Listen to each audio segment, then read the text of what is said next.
그렇죠. 다시 팔 사람들은 19억보다 낮은 금액으로 팔아야 돼요. 네, 맞아요. 그러면 가격 폭이 금방 표가 나잖아요. 네. 근데 단지 수가 적은 거는 거래량이 없죠. 네. 거래량이 없다 보니까 가격의 변동 폭이 없어요.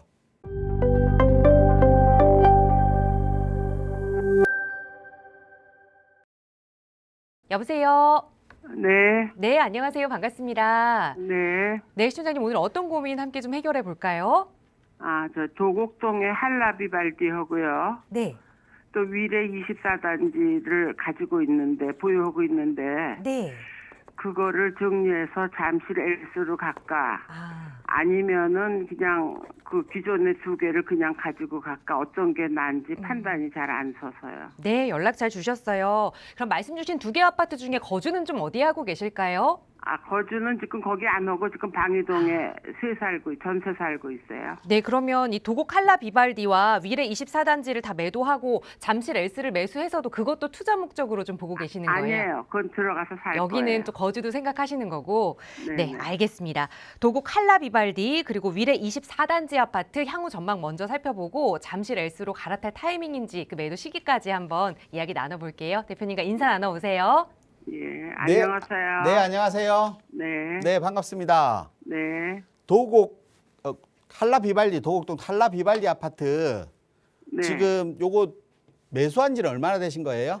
20년 10월 달에요. 20년 10월 달에 매수하셨고 지금 거주하고 계시지는 않다는 거죠? 네. 그러면 이거랑 송파 24단지 그것도 같은 시기에 매수하신 거예요? 비슷한 시기에? 그거는 18년 3월 달에 매수해갖고 10월 달에 임대사업자 내갖고 임대사업자 등록하셨어요? 네네. 8년 등록하신 거네요? 네, 맞아요. 그러면 지금 아직까지 임대사업자 기간이 남았네요? 그렇죠. 자진 뭐 4년이 근데요. 지났으니까 예. 원래는 도곡동에 들어가서 살고 네. 임대 아파트는 그냥 그대로 유지하려고 그러는데 도곡동이 단지가 좀 적어서 네. 엘스를 갈아탈까 지금. 그러니까 거주 목적으로 원래는 한라비발디에 거주하고 임대사업자 활용을 하려고 했는데 네네. 세대수가 작다 보니까 좀 네, 세대수가 맞아요. 넓은 엘스 쪽으로 갈아타기 하는 건 어떤가 이게 고민이신 거죠? 그렇죠. 지금 제가 봤을 때는 한라비발디 그대로 거주하셔도 저는 될 것 같아요. 그래요? 네, 뭐 세대수가 작다고 하는데 이게 지금 이렇게 보면 될 것 같아요. 우리가 부동산 시장이 좋은 시장이 있고 부동산 시장이 약간 침체기인 시장이 있잖아요. 네네. 침체기인 시장에서는 우리 대단지 아파트들이 가격 변동, 그러니까 가격의 하락폭이 커요. 엘스 같은 경우는 5천 세대잖아요. 지금 그 최고가가 떨어지질 않고 있더라고요. 그러니까 대단지 아파트와 우리 소규모 아파트의 보면 우리가 보통 대단지 아파트가 가격 상승분에 훨씬 유리하다라고 얘기를 하잖아요. 네네. 근데 우리가 시간이 지나서 보면 가격이 침체기 시장에서는 보면 지금 현 시장에서 보면 대단지 아파트다 보니까 실질적으로 호가가 높은 아파트도 있지만 가격의 폭이 엄청 크죠. 급매로 나와서 되게 싸게 나와 있는 아파트들도 있어요. 예, 맞아요. 단지가 크다 보니까 개수가 많다 보니까. 네네. 그러면 예를 들어서 30평대 아파트가 23억도 있고 뭐 19억도 있다고 치면 19억에 매도가 되면 이제 실거래가가 19억에 찍히는 거잖아요. 그렇죠. 다시 팔 사람들은 19억보다 낮은 금액으로 팔아야 돼요. 네, 맞아요. 그러면 가격 폭이 금방 표가 나잖아요. 네. 근데 단지 수가 적은 거는 거래량이 없죠. 네. 거래량이 없다 보니까 가격의 변동 폭이 없어요. 네, 맞아요. 그래서 이런 침체기 시장에는 단지가 큰 아파트가 거주하기 좋고 우리가 상승기에는 좋은 아파트일 수는 있는데 이런 침체기 시장에서는 대단지 아파트가 어떻게 보면 투자용으로는 맞지 않을 수도 있어요. 네. 무슨 말인지 아시겠죠? 네네네. 그리고 지금 아까 말씀하신 대로 임대사업자 등록하셨고 이걸 거주용으로 하셨는데 거주를 안 하셨다고 하셨잖아요. 네. 그러면 한라비발디 아파트가 2년 동안 상승한 분에 대한 세금을 내셔야 돼요, 또. 네네. 지금 세금 내시고 지금 또 우리 엘스 아파트를 사게 되면 또 취득세를 내셔야 되잖아요. 그렇죠. 취득세 내시고 또 양도세를 내셔야 돼요.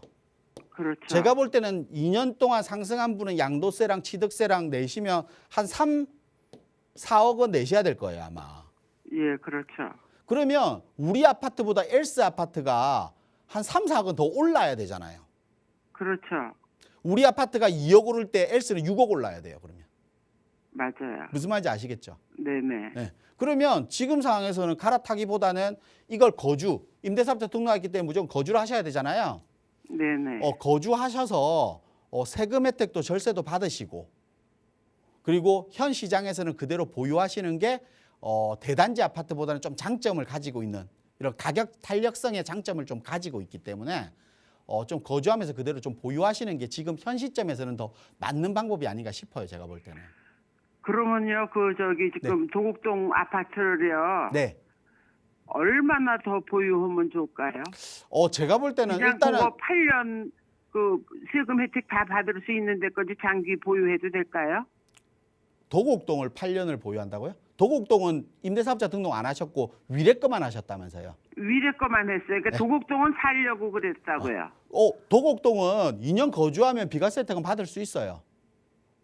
아니요. 그러니까 앞으로 한 5년이고 얼마고 더 보유해도 괜찮은 아파트인가요? 그러면? 도곡동은 제가 봤을 때는 가격 변동이 그렇게 큰 아파트는 아니에요.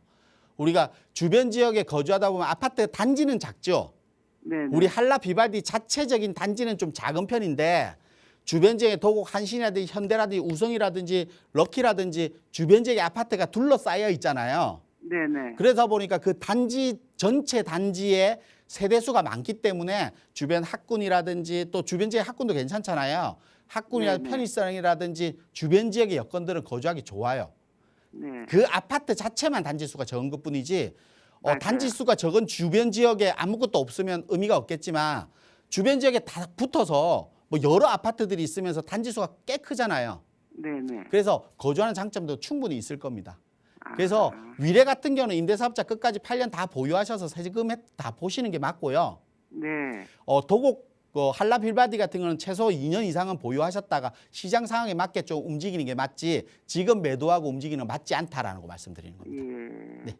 이렇게 정리해 드릴게요. 예, 감사합니다. 네.